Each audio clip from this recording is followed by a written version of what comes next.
Sa isang US TV series na sinusubaybayan ko po noon, may isang character na nagngangalang Professor Henry Gerard. Ginanapan po siya ng Hollywood actor na si Stephen Macht. At doon ay isa siyang Harvard Law Ethics Professor na bantog sa pagiging mahusay na profesor at textbook author about ethics.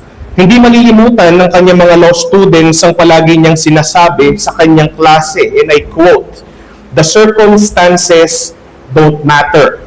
Ibig niya pong sabihin ay pagdating sa pagsunod sa batas, maipit man ang isang tao sa isang desperadong sitwasyon, hindi ito nagiging reasonabling dahilan upang labagin ng taong iyon ang batas ng Estado. Sa makatuwid, anuman ang tama ay dapat pa din pairalin, anuman po ang tuksong gumawa ng kamalian dahil desperado na ang kalagayan ng isang individual. Sa isang episode po ng series na ito, ay nagkaroon po ng paghingi ng tulong ang nabanggit kong si Professor Henry Gerard sa isang mahusay na defense attorney na dati rin niyang estudyante noon sa law school.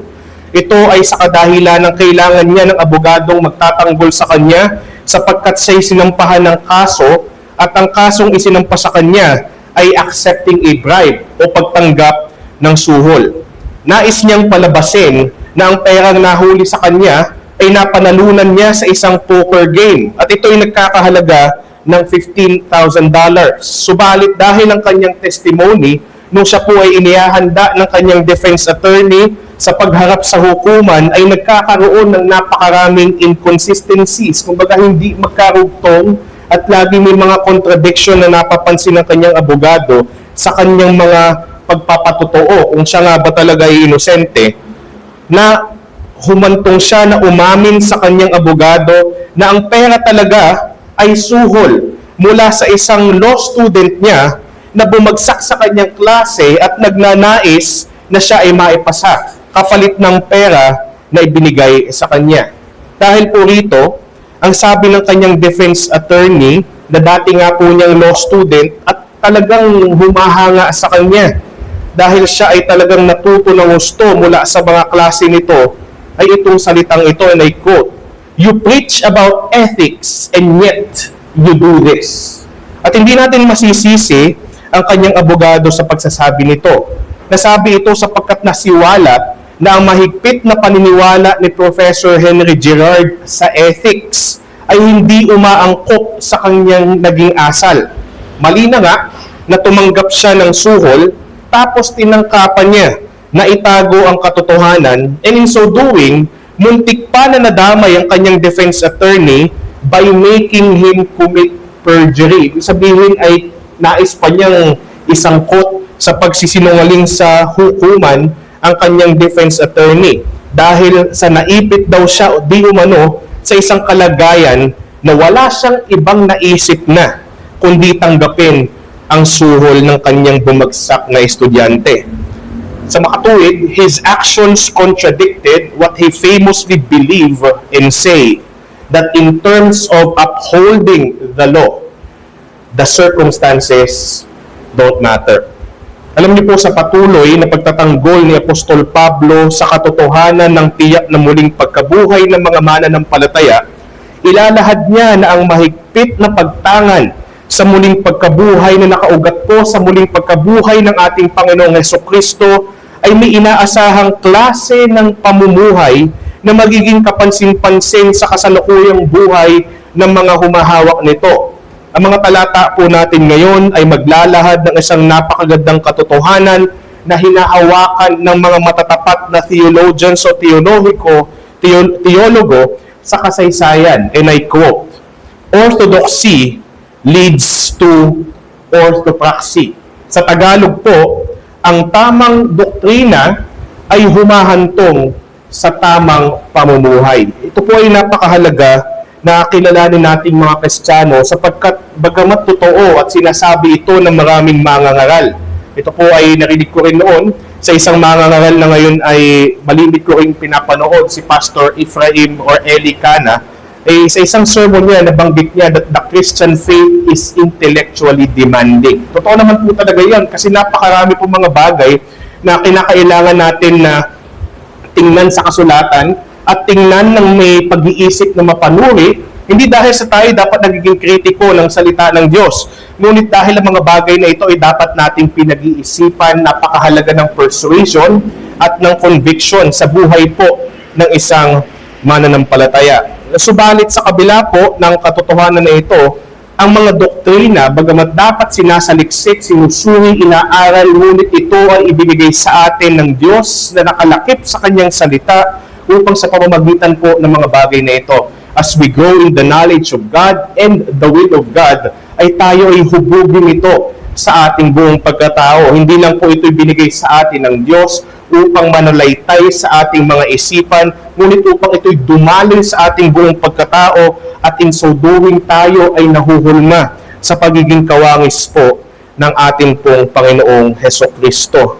Muli ang tamang doktrina at ang tutukuyin natin dito ay ang doktrina ng muling pagkabuhay ay dapat tumutungo o mahantong sa tamang pamumuhay. Ipapakita po ni Apostol Pablo mula sa ating teksto ngayon na ang katotohanan ng muling pagkabuhay na magaganap sa hinaharap ay humuhulma sa kasalukuyan nating buhay na ngayon ay nagaganap. Hayaan niyo pong basahin ko mga sunod nating talata sa ating serye. Magmumula po ito sa 1 Corinthians chapter 15 at ito po is from verses 29 hanggang verse 34. 1 Corinthians 15 verses 29 to 34, ito po ang sinasabi ng salita ng ating Panginoong Diyos.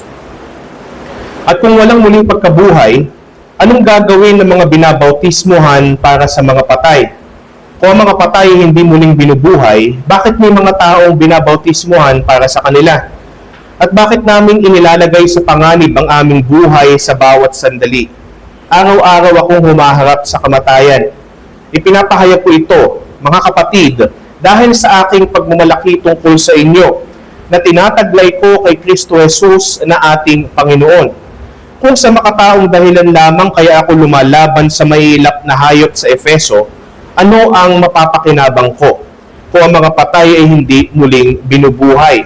Kumain tayo at uminom sapagkat bukas tayo ay mamamatay. Huwag kayong padaya, ang masasamang kasamahan ay sumisira ng magagandang asal.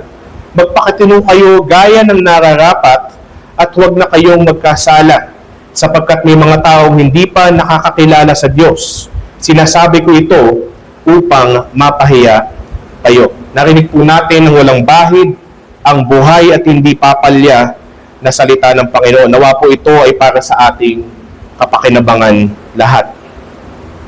Matapos maging eschatological or eschatological ni Apostol Pablo sa pagtatanggol po sa muling pagkabuhay kung saan tinalakay niya ang magaganap na kahustuhan ng dalawang bagay. Nakita natin yun sa ating mga nakaraang talata, ang kahustuhan ng mga pag-aari ni Hesukristo, those who belong to Christ, at ang magaganap na kahustuhan ng paghahari ni Hesukristo after defending the resurrection by discussing what lies ahead in the future or its future blessings for believers.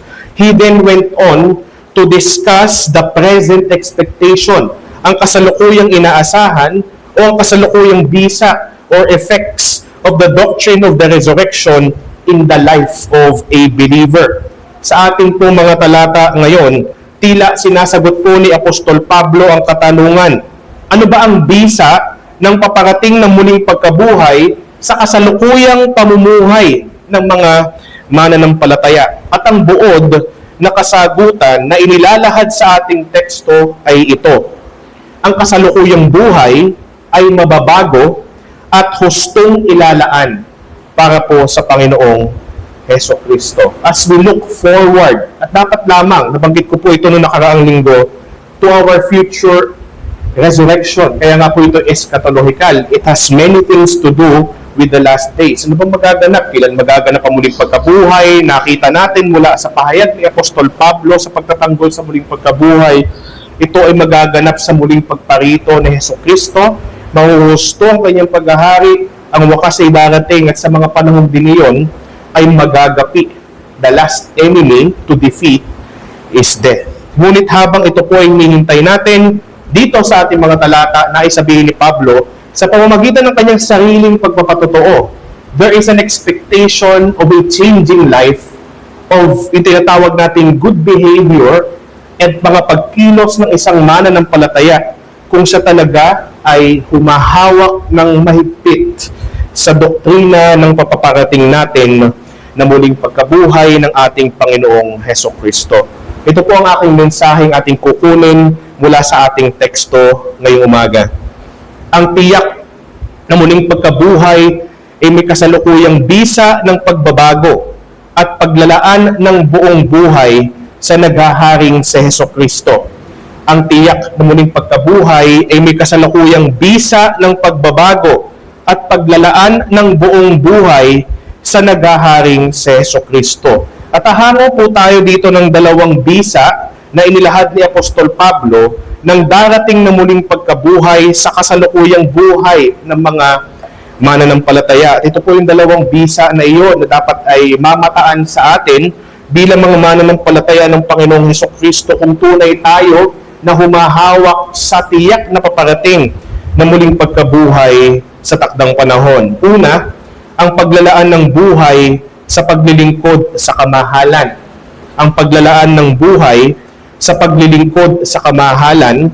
At ang ikalawa, ang paglalaan ng buhay sa pagtalikod sa kasalanan. Ang paglalaan ng buhay sa pagtalikod sa kasalanan. The devoting of one's life in service to our Majesty and the devoting of one's life in forsaking remaining sin. At ito po yung dalawa na ating tatalakayin ngayon. Talakayin po natin yung una, ang paglalaan ng buhay sa paglilingkod sa kamahalan. Alam niyo po sa mga talata bago rito which diniscuss natin po nung nakaraan, kasama po sa inilahad ni Pablo na bahagi ng panghinaharap na muling pagkabuhay ng mga mananampalataya ay ang kahustuhan ng paghahari ng ating Panginoong Hesukristo. Actually, dun po yung tinatawag natin na tulay na mga talata bago siya dumako sa ating pong mga talata ngayong umaga na ito. Sa makatuwid, makikita natin doon na dahil may huhustuhin pong paghahari balang araw kasabay ng ating muling pagkabuhay, bago pa lang maganap ang kahustuhan. Ito naman talaga isang logical thought na sinasabi rin ni Pablo, kung may magaganap na kahustuhan ng kaharian, bago ito maganap, ibig sabihin may nagaganap na kasalukuyang paghahari. Hindi mo naman pwedeng sabihin na may kukumplituhin balang araw kung wala pang nagaganap na paghahari ngayon. Makikita po natin ito sa ating mga nakaraang talata in 1 Corinthians 15, 25 to 26 na kung saan ay isinite doon ni Apostol Pablo ang the most cited verse in the Old Testament sa New Testament, Psalm 110 verse 1. At inilahad niya ito sa ganitong paraan.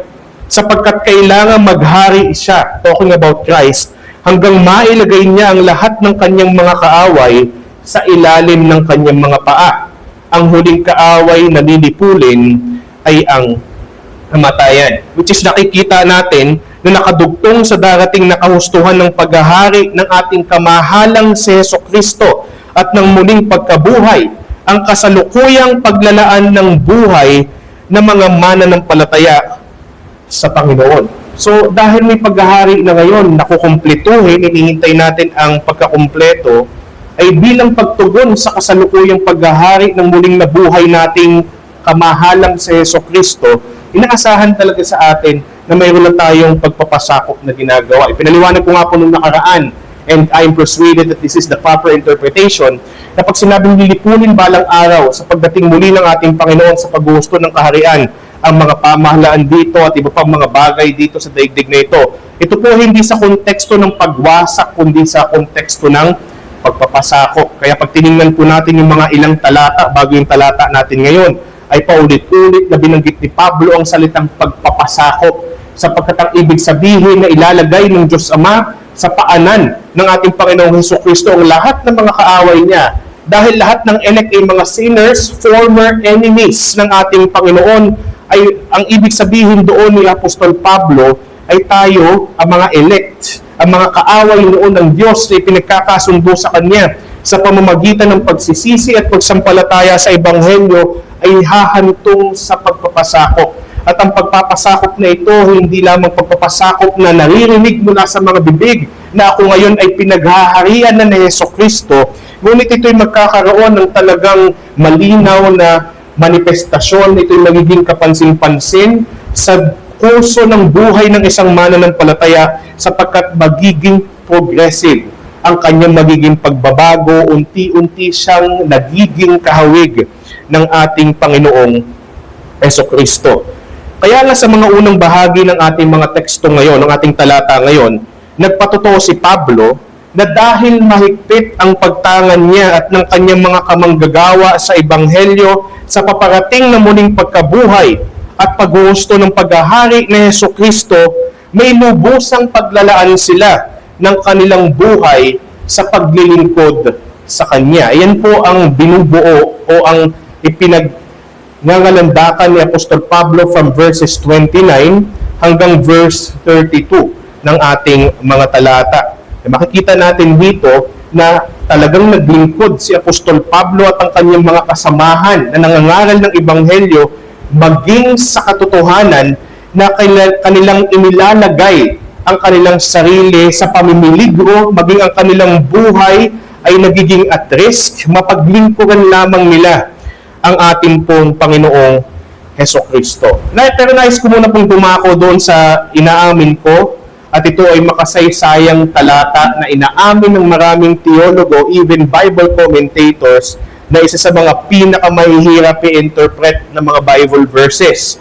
At ito po yung verse 29 ng ating teksto. Alam niyo po, yung verse 29 ng ating teksto ay dito lamang binanggit sa 1 Corinthians 15:29. Dahil the Scripture interprets Scripture, ay ang hirap po pagka wala siyang mga ilang mga katambal na mga passages. Isa po sa mga rules na ginagamit natin pag tayo nag-i-interpret ng Scripture ay sa mga bahagi ng kasulatan na parang obscure o parang hirap i-interpret, medyo malabo. Titingnan natin yung mga maraming malilinaw na mga talata ng Biblia na maaari may kinalaman dun sa malabo na talata ng Biblia upang tayo ay magkaroon ng tamang interpretasyon doon po sa talatang medyo malabo at mahirap na i-interpret. At akin din pong sinanggunian ang ilang mga komentaryo na mayroon ako at yung mga ilang komentaryo ng Biblia na available online, at maging sila ay may pag-amin na ito ay isang bagay na mahirap na maging dogmatiko, ipagdiinan yung kanilang interpretation dahil sila man ay umaaming hindi sila may 100% na kasiguraduhan kung ang kanilang interpretasyon dito ay tama. Pero nais ko pong ilahad kung saan po ako kumikiling na interpretasyon ng talatang ito. Sapagkat sinabi rito ni Pablo, yung mga salitang binautismuhan para sa mga patay o binabautismuhan para sa mga patay. At makikita natin na sinasabi ni Pablo na may mga taong binabautismuhan para sa mga yumao na. Sa makatuwid, ito yung mga tao na marahil namatayan sila ng mga mahal sa buhay o ng mga kaibigan, ngunit dahil marahil hindi undergo ng seremonyal na mga kung anumang klaseng ritual ng mga pagano, ritual ng paglilinis sa mga ito bago pumanaw, ay siguro para sila ay magkaroon ng pag-asa na sila ay muling mabuhay. Ay on behalf of them na hindi nakapagbautismo, ay yung mga nananatiling ng buhay ng mga kamag-anak o kaibigan ang nagpapabautismo on their behalf. Ang pinakapangunahing simbahan sa ating lipunan ay may mga ganyang practice, hindi man kaparehas ng nakalagay dito. Ang Roman Catholic Church ay may mga ginagawa na pag sila may mga namatay na mahal sa buhay, on their behalf na iniisip nila na totoo ang purgatorio, kung ang kaluluwa ng kanilang pumanaw na mahal sa buhay ay hindi tiyak na nasa langit, kanila itong pinagdarasal dito, may mga padasal, may mga tinatawag sila na mga 40 days o mga siyaman at kung ano-ano pa upang sa kanilang ginagawang ito, at minsan sila nagbibigay ng pera sa simbahan upang sa pamamagitan ng mga bagay na ito ay maaaring mabigyan ng pag-asa ng kaligtasan ang mga pumanaw nilang mahal sa buhay na walang katiyakan na sila ay tatanggapin ng Diyos. Nagkakamali ang mga ganyang diwa, lulugso ang diwa ng mga ganyan. Hindi ganoon ang pagtanggap ng Diyos sa mga makasalanan. Hindi maaari na may humaliling tao rin na isang makasalanan o on their behalf. Kaya nga po ang paghalili lamang ng ating Panginoong Hesukristo ang maaaring tanggapin ng Diyos sapagkat siya lamang ang nag-iisang kwalipikadong tagapamagitan upang gawin ang mga bagay na ito. Ako po ay naniniwala na ang ginagawa dito ni Apostol Pablo ay kanyang inilalahad ang ginagawang paganong ritual ng ilang mga hintil na hindi mananampalataya. Kaya ko po nasabi na hindi sila mananampalataya ay dahil ang paggamit ni Apostol Pablo ng mga salita na nagpapahiwatig na inihihiwalay niya ang kanyang sarili at ang mga mananampalataya sa practice na ito. Na bagamat binanggit ang salitang bautismo, ito'y bautismong hindi kagaya ng bautismong Kristiyano, sa halip ito po ay bautismong bersyon ng mga pagano. Dito makikita natin yung mga ginawang salita ni Pablo, ginamit na salita, anong gagawin ng mga binabautismuhan para sa mga patay?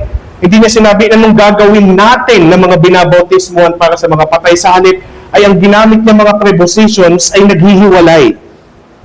We are not identified with them, but I am telling to you that there are people who are observable that are doing these things. At isa pa, yung kanyang huling tanong, kung ang mga patay hindi muling binubuhay, bakit may mga taong binabautismuhan para sa kanila? Hindi niya sinabing bakit tayo ay binabautismuhan. Sabi niya bakit may mga taong. So, ibig sabihin hindi ito mga mananampalataya.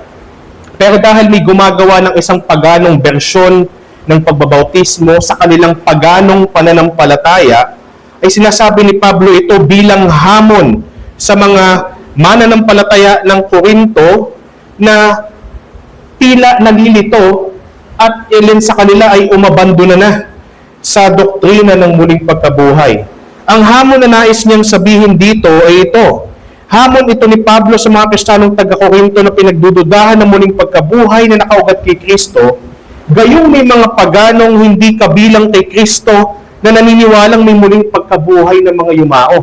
Kung ito nga mga paganong ito, bagamat wala sila kay Kristo, ay may pagano silang paniniwala na may muling pagkabuhay, kaya nila ginagawa ang ritual na ito, ay dapat tayong na kay Kristo ay mas higit na naniniwala dahil ang ating tinitindigan sa doktrina ng muling pagkabuhay ay nakaangkla sa Kristong muling nabuhay at nagpakita sa napakaraming saksi kabilang si Apostol Pablo at ang mga kasamahan pa niya ng mga apostol na sinabi niya muli, pag binalikan natin yung mga unang talata ng 1 Corinthians 15, makikita natin doon na hindi lamang ang mga apostol ang nakakita, ngunit maging 500 pang mga saksi na ilan daw sa kanila bagamat yumao na, ay marami pa sa kanila ng mga panahong isinusulat ito ay mga nabubuhay pa. So nagumpisa ang argumento ni Pablo patungkol sa pagtatanggol sa muling pagkabuhay at sa buhay na inaasahan sa atin sa kasalukuyan sa pamamagitan ng tingnan nyo at maging hamon sa inyo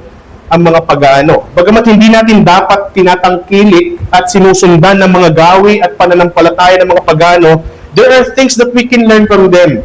Ano po? And we should be convicted kung mga ito ay naniniwala sa muling pagkabuhay, mga pag-aano sila, di lalo na dapat tayo.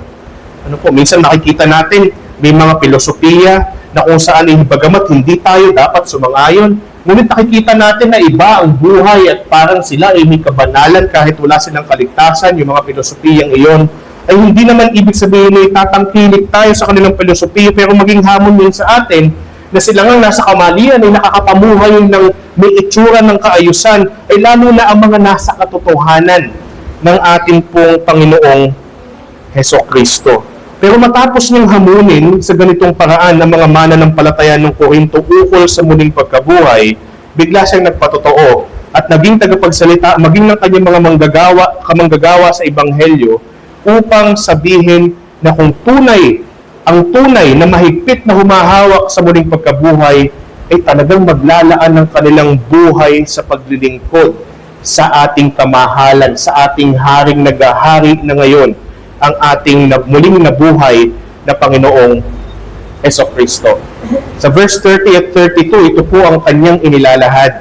Sabi niya sa verse 30, nag-iwan siya ng isang katanungan, at bakit namin inilalagay sa panganib ang aming buhay sa bawat sandali? Nais ko pong linawin, hindi po ibig sabihin nito na masokista si Pablo at ang kanyang mga kamanggagawa. na sila ay talagang naghahanap ng mga pagkakataon na sila'y mapapahamak. Hindi po yun ang nais niyong sabihin.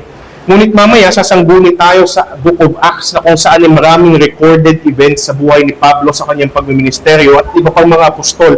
Makikita natin doon na without really putting themselves in danger without a cause. Hindi nila nilalagay ang kanilang sarili sa peligro nang walang isang mataas na layunin, ay sa mga pagkakataon na sila maglilingkod sa Panginoong Hesus at sila ang tinawag na maging tagapagsalita ni Hesukristo, pangdalhin ng Ebanghelyo. Lagi nila ipinagdidiinan sa Ebanghelyo ang mensahe ng muling pagkabuhay dahil ito ang nagbibigay ng katuturan sa pananampalataya ng mga sumasampalataya. Ngunit lagi silang sinasalungat ng maraming pagano at lagi ang kanilang buhay ay nais pagtangkaan dahil ng mga panahong ito para sa mga Romano, maging sa mga Hudyo. Kung mayroong ibang paniniwala na nag-i-exist sa kanilang teritoryo, ibig sabihin nito ay ibinubunsod nito ang kanilang Diyos sa galit at sila ay hindi pagpapalain ng kanilang kinikilalang Diyos. Dahil rito, sa kabila ng mga panganib na nakaakibat sa pagiging matapat na lingkod ni Hesukristo, pero dahil ito ay nakaugat sa katotohanan at mahigpit nilang tinatanganan ng muling pagkabuhay, hindi naman nila binabaliwala ang kanilang buhay, ngunit para sa kanila, handa silang isurrender, handa silang ibigay ang kanilang buhay at luwalhatiin si Kristo maging sa kanilang kamatayan sapagkat hindi ito ang huling hantungan. Yan din ang ikatotohanan dapat sa atin.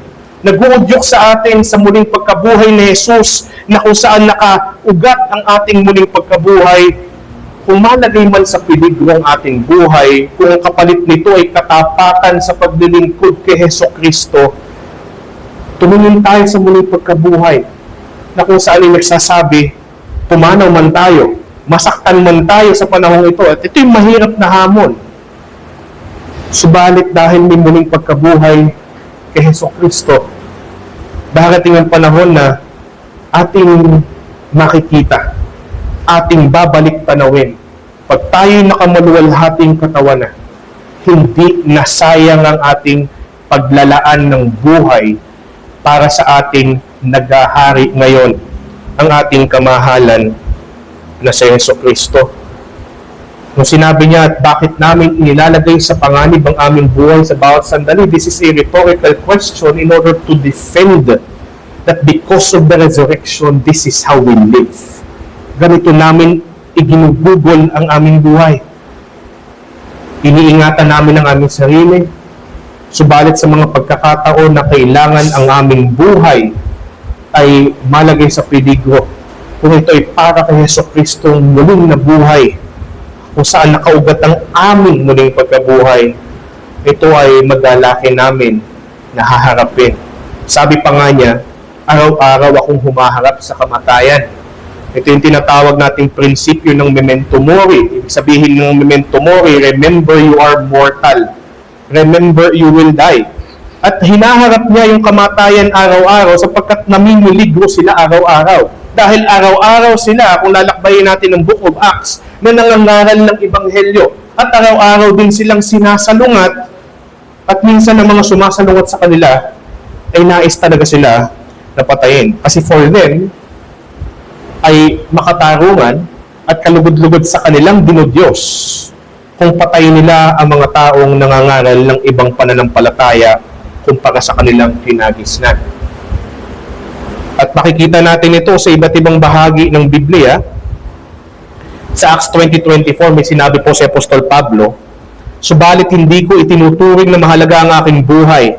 Maganap ko lamang ang aking tungkulin at ang gawaing tinanggap ko mula sa Panginoong Hesus, ang magpahayag ng magandang balita tungkol sa biyaya ng Diyos. Alam niyo po, convert lang ni Pablo in Acts 9, tapos siya nangaral. Ito kaagad ang kanyang hinarap in Acts 9:22-24. Ngunit lalo pang naging makapangyarihan sa pangangaral si Saulo. Saulo pa ang tawag sa kanya ng mga panahong ito. At kanyang nilito ang mga Hudyo na naninirahan sa Damasco sa pagpapatunay na si Jesus ang Kristo. Pagkalipas ng maraming araw, may mga Hudyo na nagbalak na siya'y patayin. kaya't binantayan nila ang mga pintuang bayan araw at gabi sa pag-aabang kay Saulo upang patayin siya. Ngunit ang kanilang balak ay nalaman ni Saulo. Acts 9:28-29. Mula nooy kasama na nila si Saulo sa Jerusalem at buong tapang na nangaral sa pangalan ng Panginoon. Nakipag-usap at nakipagdiskusyon rin siya sa mga Helenista, kaya't siya'y pinagsikapan nilang patayin. Acts chapter 20 verse 3. Nanatili siya roon ng 3 buwan. Si Paul pa rin po ito. Nang maglalakbay na siya patungong Syria, nagkaroon ng masamang balak ang mga Hudyo. Kaya't ipinasya niyang bumalik at dumaan sa Macedonia. Acts 21 verses 30-31, nagkagulo ang buong lungsod at dumagsa ang mga taong bayan. Sinunggaban nila si Pablo at kinaladkad palabas sa templo at agad isinara ang mga pintuan, samantalang sinisikap nilang patayin siya. Nabalitaan ng kapitan ng mga kawal na nagkakagulo sa buong Jerusalem. Ganyan po ang hinaharap ni Pablo araw-araw. Mga minamahal pong tupa ng Panginoon, sa kanyang paglilingkod, sa kanyang kamahalan, sa kanyang muling nabuhay na kamahalan. Pero alam niyo, may tatanong natin sa ating mga sarili, kumpara sa naging pagtrato ng mga hindi mananampalataya kila Pablo, hindi hamak na tayo ay inilagay ng Diyos sa panahon na kung saan ay mas malaya tayong nakagagalaw, mas malaya tayong nakapagpapakilala sa iba na tayo ay mga mananampalataya ni Jesus. Mas malaya tayong nakapagsasabi ng katotohanan ng muling pagkabuhay. Tayo ngayon ay nakagagalaw, nasa teritoryo, nasa panahon na kung saan walang babaril sa iyo kaagad-agad. Hindi ko sinasabing wala ng persecution, pero napakaliit ng tsansa sa ating kinalalagyan, lalo pa na may pumatay sa atin ng dahil sa tayo nangaral ng Ebanghelyo. Subalit tatanong natin sa ating mga sarili, kumpara sa kila Apostol Pablo na lubhang napakahirap, humaharap sa kamatayan at peligro araw-araw, sa favorable nating panahon ngayon bilang mananampalataya, hindi ba't mas expected na tayo ay maglaan ng ating buhay sa paglilingkod sa ating nang naghaharing muling nabuhay na si Jesu Kristo kumpara kila Pablo na marami ang sumasalungat? Ito po ay sa mga bagay na akin din pinag-isip-isipan noong mga nakaraang araw na nininilay ko po yung ating mga talata. How much of our life are we willing to spend to serve our King Jesus Christ? Tayo ba talaga ay may pagpaplano man lang na hindi natin basta isinisingit lang sa ating mga panahon ang paglilingkod kay Kristo? Sa halip meron tayong mga definidong plano, ilalaan ko po talaga ito sa iyo, Panginoon. Kung isipin natin mabuti, ang tinutukoy natin dito kamahalan na inaasahang paglaanan natin ng buhay sa paglilingkod maging ng ating kamatayan ay naunang namatay para sa atin. Nagpakababa muna siya ng husto ng ilang baitang. Tinanggap niya at inangkin ang kalikasan natin bilang tao, bagamat siya'y Diyos at nanatiling Diyos sa kanyang paglilikas tao. Sa dami ng mga karahasan na dinanas niya nung siya'y naririto, tayo na hindi naman karapat-dapat na ibigyan o paglaanan ng buhay ng naglikas tao nating hari na si Jesus. Hindi siya nagdalawang isip ilaan ang kanyang buhay upang tayo bigyan ng kaligtasan. At siya muling nabuhay upang kumatawan sa atin ng tagumpay laban sa kasalanan at kamatayan. Kaya kung ikaw ay mananampalataya ngayon, ikaw ay maaaring magalak at dapat kang magalak. Ako ay may kaligtasan at muling pagkabuhay kay Jesus Kristo. But look at what it took the beloved Son of God to bring me to that salvation in order to give us also the privilege to serve Him with all our life. Ilan po yan sa mga katanungan na dapat natin itinatanong sa ating mga sarili, mga minamahal pong tupa ng Panginoon. Sapagkat nakalulungkot na kung kailan nagkaroon ng mas maluwag na panahon para sa mga Kristiyano at tayo nakabilang sa panahon na iyon, mapapansin natin sa maraming lokal na iglesia na kung saan ay marami sa kanila ay kulang na lang ay kaladkarin mo pa upang maglingkod lamang sa ating Panginoon Hesus Kristo. At sana hindi gayon ang maging pattern ng buhay natin dito sa ating lokal na iglesia at maging sa mga lokal na iglesyang nakapangalat sa sanlibutan ng ating Panginoong Jesus. Napakatindi ng biyayang talagang ipinahasik ng Diyos sa muling nabuhay na si Jesucristo upang pagdalawang isipan pa natin na paglaanan siya ng ating hindi lang ilang bahagi ng ating buhay, ngunit ng ating buong buhay. Alam niyo, nung sinabi po ni Apostol Pablo, kung sa makataong dahilan lamang kaya ako lumalaban sa mahilap na hayop sa Efeso, pinaliwanag ko na po ito minsan kung natatandaan nyo. Minsan tinatawag ni Paul ang mga sumasalungat o yung mga false teachers na mahilap na hayop. Sa Philippians 3 verse 2 to 3, tinawag niya mga false teachers na mababangis na aso. At makikita natin na sa 1 Corinthians 16, eventually pag tayo nandun 8 and 9, sinabi niya mga bagay na ito, ngunit titigil ako sa Efeso hanggang araw ng Pentecostes, sapagkat nabuksan para sa akin ang isang maluwang na pintuan tungo sa makabuluhang gawain, bagamat, ano daw meron sa Efeso? Bagamat maraming sumasalungat. Those who are opposing the faith, oftentimes the Apostle Paul would call as wild beasts. Hindi po ito pag-i-endorse na sila'y laitin natin. Hindi po yun ang tinuturo nito. Ito ay dahil tao lang si Pablo, is his expression of not necessarily anger, but rather yung kanyang paglalarawan na kung ang isang tao ay sumasalungat sa ebanghelyo, ay talagang masahol pa siya sa isang mabangis na hayop dahil ang ginagawa nito, nilalapa niya o pinapatay niya in figurative terms ang kaluluwa ng isang makasalanan. Pero dito natin makikita na kagaya ng binanggit ni Pablo, inend ni Pablo ang defense sa resurrection in verse 58 na hindi masasayang ang ating pagpapagal kay Kristo Jesus. Tama ba? Pero meron na siyang mga paunang mga pahayag dito sa kanyang pagpapatotoo ng katotohanan yun. Kasi kahit si Pablo sinabi niya sa mga talata natin, sa verse 31, sa ikalawang parerala, ipinapahayag ko ito mga kapatid, dahil sa aking pagmamalaki tungkol sa inyo. Ipinagmamalaki ni Apostol Pablo ang mga taga-Korinto. At sinabi niya na tinataglay ko kay Kristo Jesus na ating Panginoon. Bakit? Ipinakita ng Panginoong Jesus kay Pablo na hindi nasayang ang conviction ni Pablo na nung siya'y nasa Corinto for the first time, na siya yung nagdesisyon na walang ibang ipaalam sa kanila malibang si Kristo Jesus at siya na napako sa krus. Siyempre kasama ang kanyang muling pagkabuhay. Dahil ang mga taga-Corinto mismo ang ebidensya na nagliligtas ang Diyos. Yun ang nais sabihin ni Pablo. Inilalagay naman namin ang aming sarili sa peligro. Humaharap man ako sa kamatayan araw-araw, ito ang bunga. Maraming iniligtas ang Diyos dahil sa pagpapahayag ng Ebanghelyo, dahil sa paglilingkod ng mga pinaghaharian ng ating Panginoong Jesus. Alam niyo, hindi naman kailangan ng Diyos ng ating tulong. Kaya niya magligtas kahit walang mangaral. Pero napakabuti ng Diyos na ang tawag nga sa atin ni Pablo in 2 Corinthians chapter 6, ang tawag nga sa mga nagpapahayag ng Ebanghelyo, mga kamanggagawa ng Diyos as God's co-workers. Napakalaking pribilehiyo na yung pangako sa Great Commission, and I will always be with you until the end of the age. Na bagamat kaya naman ng Diyos magligtas mag-isa, ay mayroon siyang pakikisamang ginagawa sa ating pakikibahagi sa paglilingkod sa pangangaral ng Ebanghelyo sa mga nawawala pa. Ang reference si Pablo sa kanyang paglaban sa mahilap na hayop sa Efeso ay yung nangyari sa Acts 19:21-41. Nangaral siya ng Ebanghelyo, nagkarayo.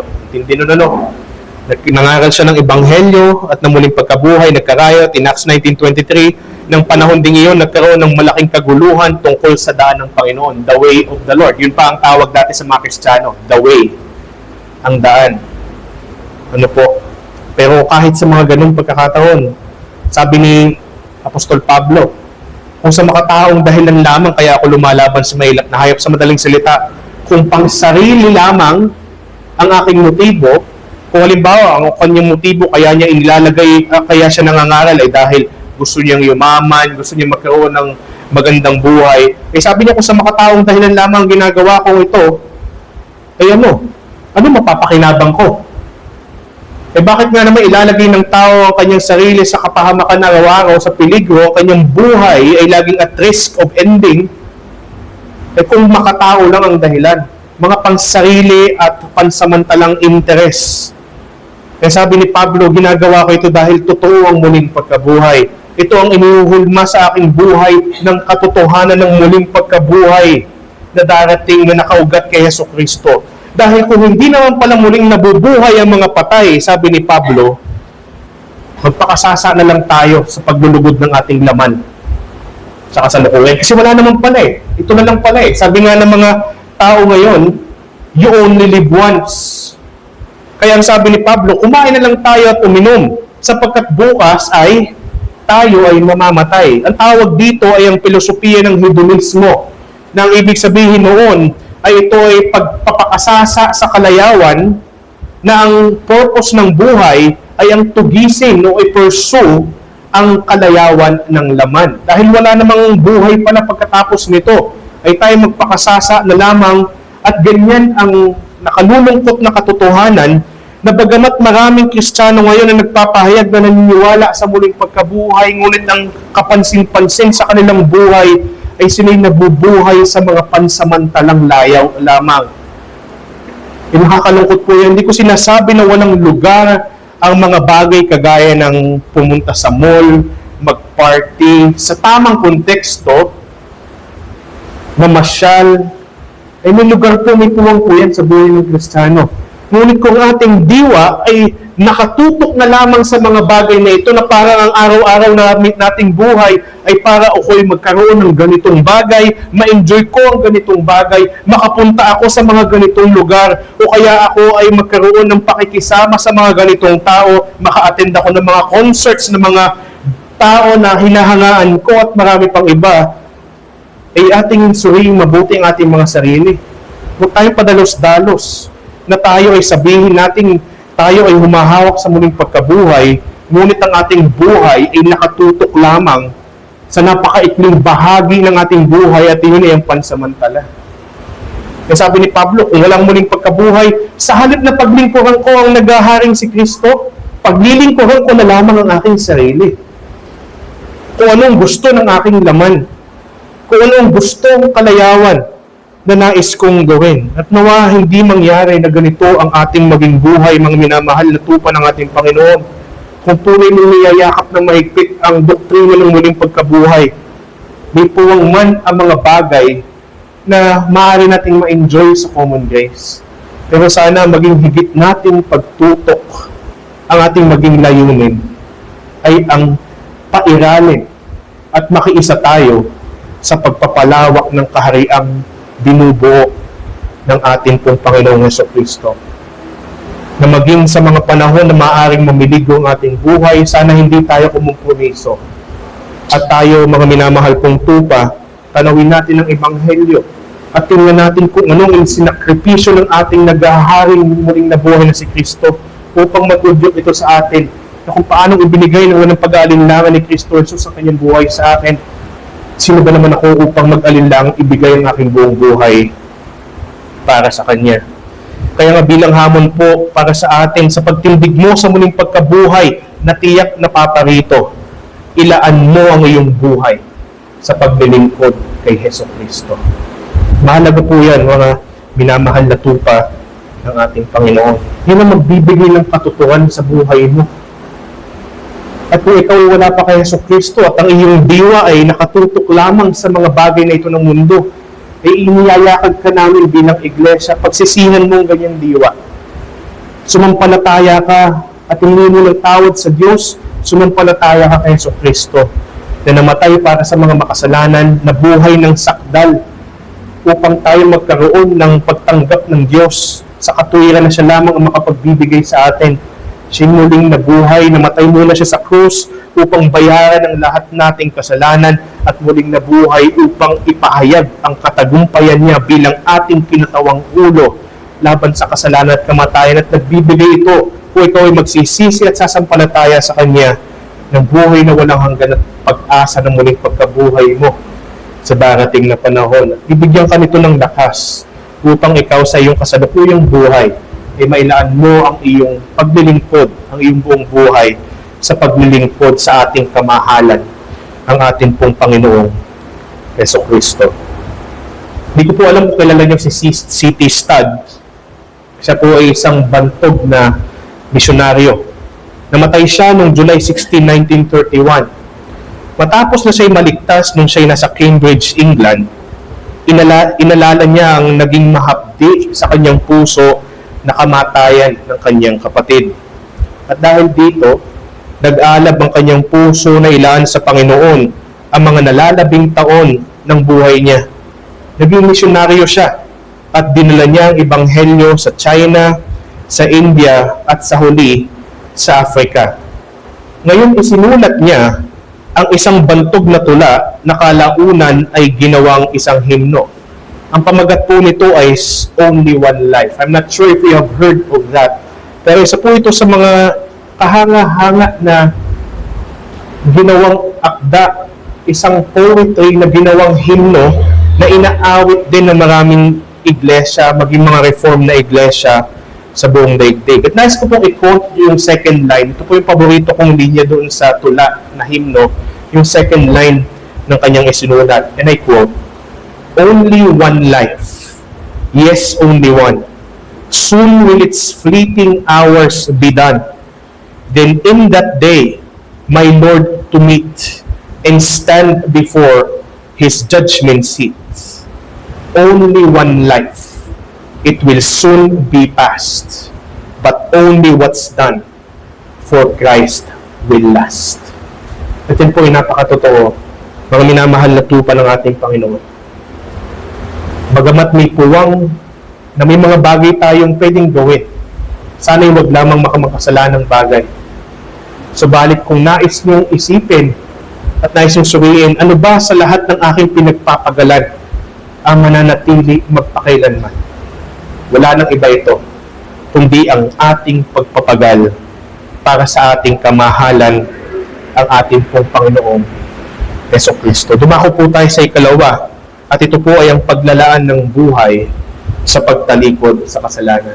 One of the realities na ginagawa ng muling pagkabuhay po ng ating Panginoon na nagbibigay sa atin ng katiyakan ng ating muling pagkabuhay ay sa ating kasalukuyang buhay, katambal ng ating paglilingkod ng buong buhay sa ating Haring Pastol, ay ganun din po ay ang ating pagtalikod kasabay nito sa ating mga kasalanan.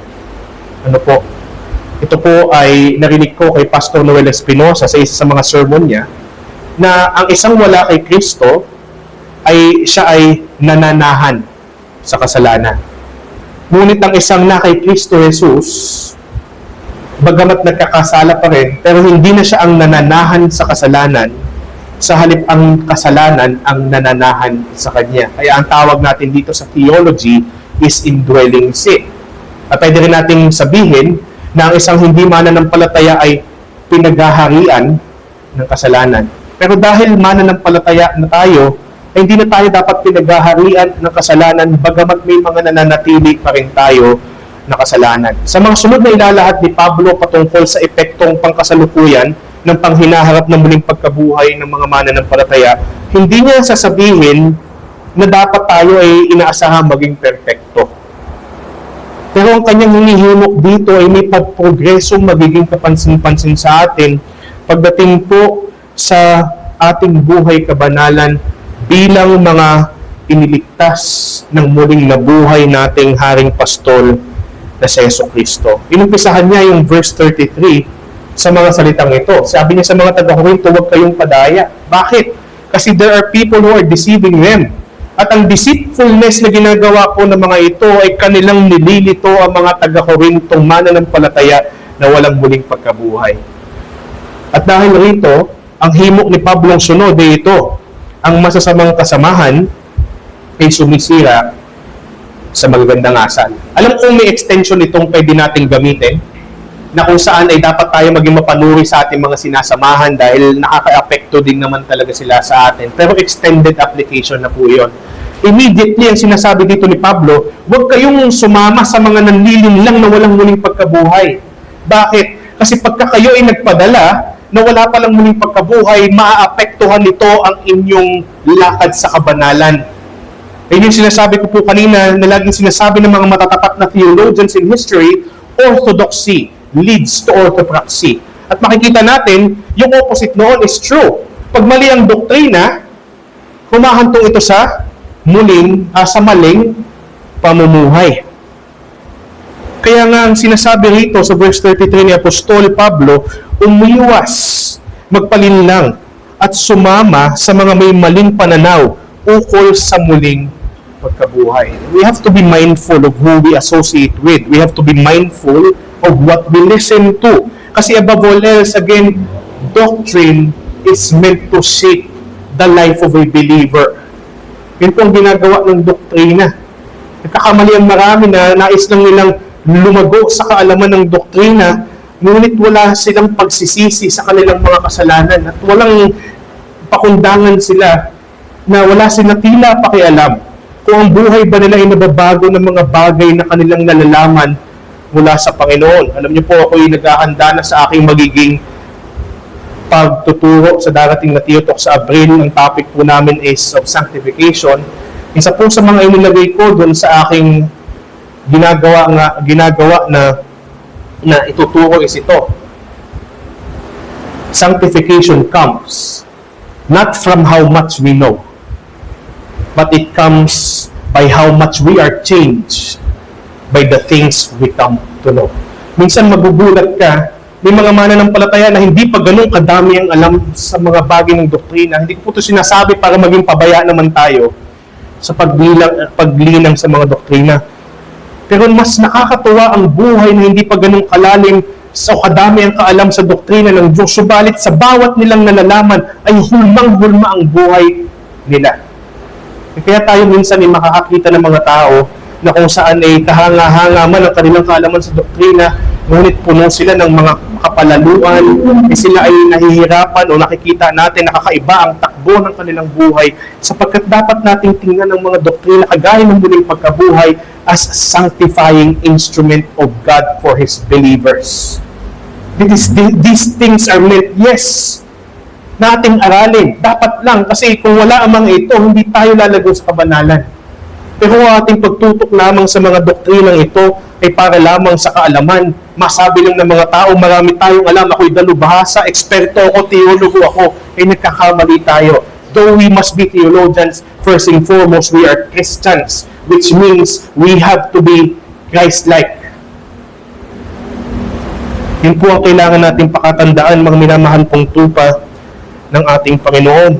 Nakapipinsala ang maling doktrina at ang maling nakakasama sa paglago sa kabanalan ng mga mananampalataya. Kasama yan sa mga bagay na sinasabi po dito ng ating apostol. Hinihimok tayo ng paparating na muling pagkabuhay na maging maingat sa mga pakikinggan at mga pakikisamahan.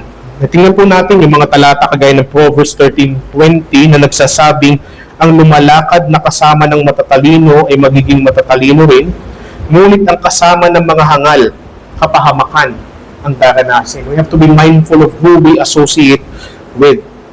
In Psalm chapter 1 verse 1, mapalad ang taong hindi lumalakad sa payo ng masama, ni tumatayo man sa daan ng mga makasalanan, ni umuupo man sa upuan ng mga manunuya.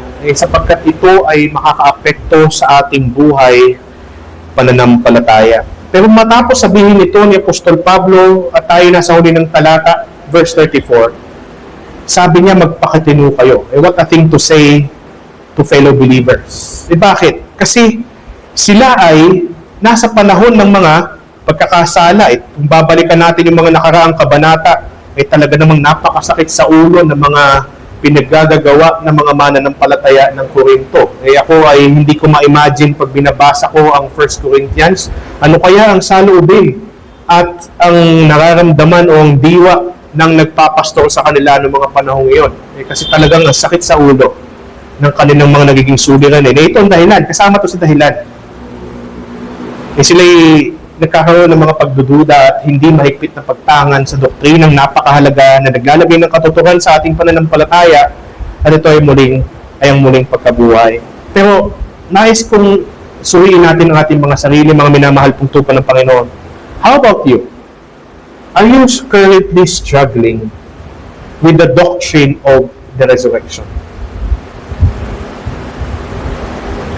And if the answer is no, kung kayo ay talagang much persuaded of the doctrine of the resurrection, ang sunod nating ipanuri, kumusta ang paghahawig natin kay Jesucristo? Ito'y sinasabi ni Apostol Pablo sa kanyang mga kapatid. Hindi niya itinatangging kapatid pa rin ng mga ito. Ngunit ito ay maging babala sa atin na maaari tayong mahulog sa mga kasalanan. Yes, pag hindi tayo humahawak sa tamang doktrina, pero maging kapag tayo ay humahawak sa tamang doktrina. At ang tamang doktrina, kagaya ng muling pagkabuhay, dapat from the word, to oppose the word of the Apostle Paul in a good way, ay dapat nagdudulot sa atin na tayo magpakatino. To be sober in our behavior. To be godly in our conduct. And though we do not expect perfection, at makikita natin yung paglago natin dito sa mga magagandang asal na ito. At I don't want to confuse people who are here na baka iniisip nila na maaari kayo maligtas sa pagpapakatino. Hindi po yan totoo. Walang naliligtas sa pagpapakatino. Subalit, ito ay marka ng pagiging ligtas sa muling nabuhay natin na Haring si Jesucristo. At sabi ni Pablo, magpakatino kayo gaya ng nararapat, at kaya yun ang ating ikalawang punto, ang paglalaan ng buhay sa pagtalikod sa kasalanan, huwag na kayong magkasala. Sa makatuwid, umiwas tayo sa pagkakasala. Bakit? Karugtong ng ating unang punto, paglalaan ng ating buhay sa paglilingkod sa kamahalan, at isa sa mga paglilingkod na ito na pangunahin ay yung pag-ibanghelyo. Alam niyo po, hindi lang tayo pinakikinggan ng ating mga listeners. Tinitingnan nila ang ating buhay, ang ating asal. Mas mapanoorin sila kaysa sa kanilang pakikinig. They watch more than they listen, and we cannot blame them, though they're responsible to listen, dahil sila'y unregenerate pa. Naiintindihan natin yan. It takes the regeneration of the Spirit for them to really be attentive and to receive our message. Subalit ang tingnan nating mabuti na sila'y mas tumitingin mabuti kaysa nakikinig ng mabuti. Iyon yung dahilan ni Apostol Pablo. Dahil kayo ay dapat tumatangan sa muling pagkabuhay, magpakatino kayo gaya ng nararapat, at huwag na kayo magkasala sapagkat ito ang dahilan. May mga taong hindi pa nakakakilala sa Diyos. Sa madaling salita, dapat tayo na mga tumatangan sa muling pagkabuhay ng Panginoong Hesus ay nagiging mabuting patotoo. Kahit gaano pa kahusay ang ating maging pananalita, kalinaw ang ating pagpapahayag ng Ebanghelyo. Subalit kung ating mga buhay ay mas markado ng pagpalya kaysa sa paglago. Maraming matitisod na mga hindi pa sumasampalataya kay Jesucristo. E minsan kung iisipin mo mabuti, para ka na rin heretic nun. Hindi ka man nangangaral ng maling ebanghelyo, pero dahil maling pamumuhay ang ating iniaakibat sa ating ipinapangaral na ebanghelyo, para ka na rin pumapatay ng kaluluwa. Actually, hindi parang pumapatay na rin tayo ng kaluluwa kapag ka ating ginagawa ang mga bagay na ito. Kaya nga ang sabi rito ni Apostol Pablo, sinasabi ko ito upang, medyo inadequate yung salitang mapahiya, ngunit upang mahiya kayo. For them to be convicted. Again, shame is one of the natural reactions towards awareness of sin. Parang sila hindi nakukonvict, kaya sabi ni Pablo, sinasabi ko itong mga bagay na ito sa inyo upang kayo makonvict. Change happens after conviction of sin. And conviction of sin happens after being persuaded of the truth. Magkarugtong po ang mga bagay na ito. Sa ating bautismo na sumisimbolo sa ating pakikipag-ugnayan sa kamatayan ng pagkabuhay ni Kristo, sinabi ng Apostol Pablo sa Romans 6:5, sapagkat kung nakiisa tayo kay Kristo sa kamatayan na katulad ng sa Kanya, tiyak na tayo ay makakasama sa Kanyang muling pagkabuhay. Sa 6:4 sinabi niya kung paano si Kristo ay muling binuhay sa pamamagitan ng kapangyarihan ng Ama, tayo naman ay lumakad sa panibagong pagkabuhay. Bilang tayo ay na-unite kay Christ in His resurrection, even na nagbibigay sa atin ng pag-asa ng muling pagkabuhay, ang pamanhik ay tayo lumakad sa panibagong buhay. Romans 6:11-12, gayon din naman kayo, ituring ninyo ang inyong mga sarili na patay na sa kasalanan, subalit nabubuhay dahil sa inyong kaugnayan kay Kristo Jesus.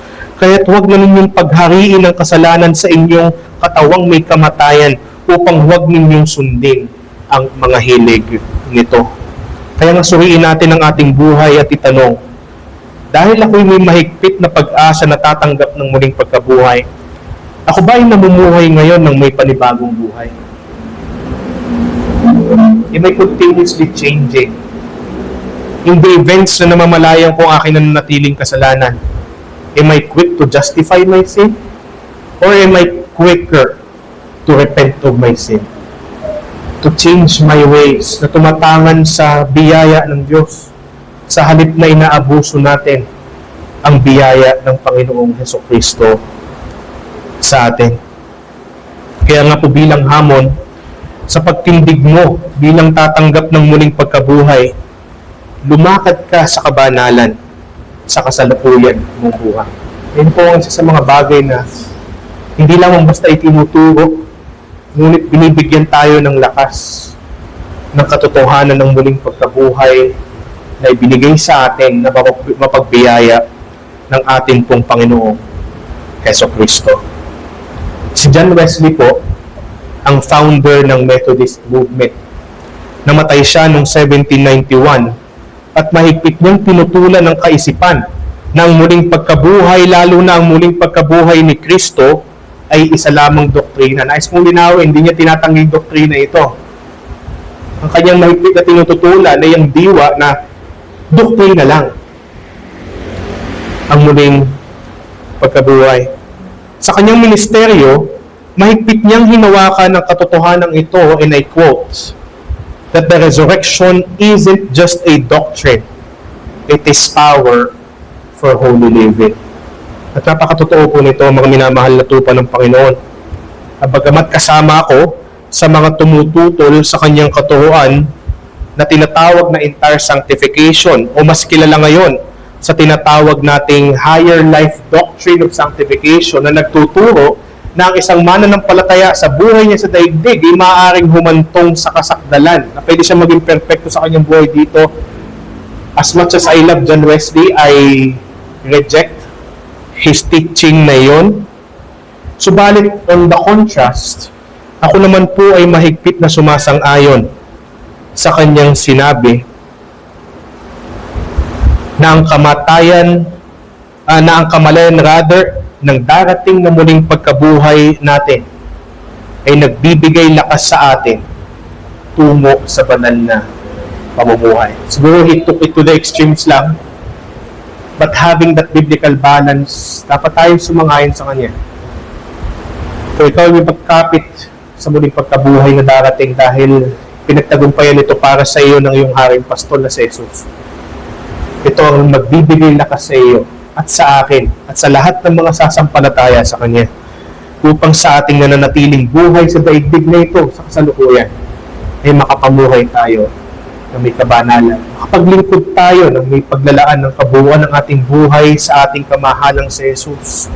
At in so doing, maging mabuting patotoo tayo para sa mga taong nais nating ipakilala ng may kagalakan ang ating Panginoong Hesukristo. Tanawin po natin ang Ebanghelyo ng paulit-ulit.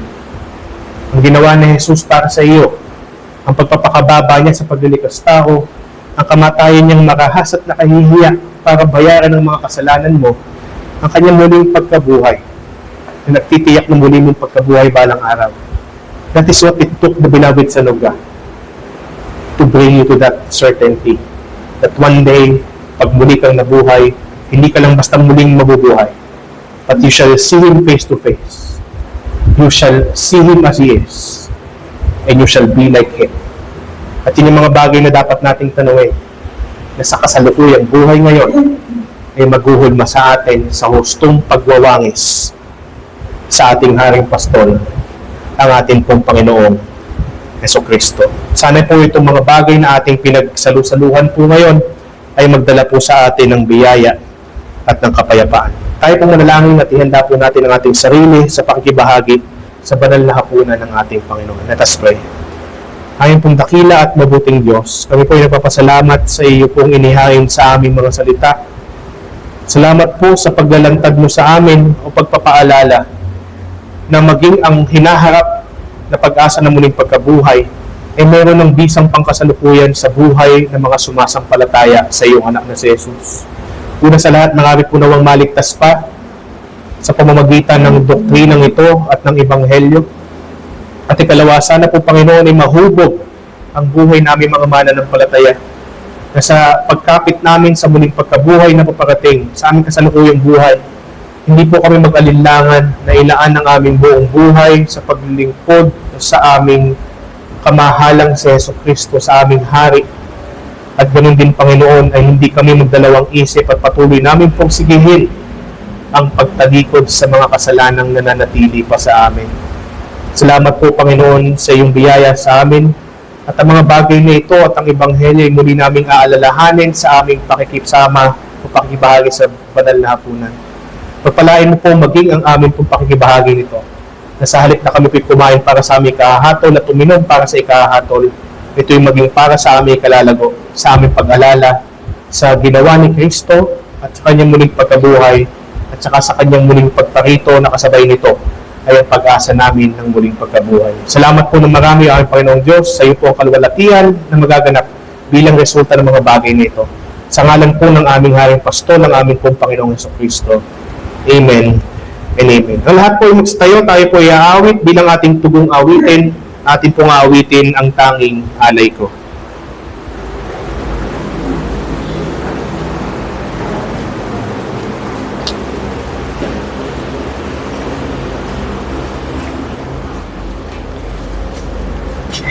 This sermon was preached by Pastor Francis Talon of New Life Reformed Baptist Church. We warmly invite you to join us every Sunday for our preaching and worship service at 9 a.m. Come and hear God's word faithfully proclaimed. To God be the glory.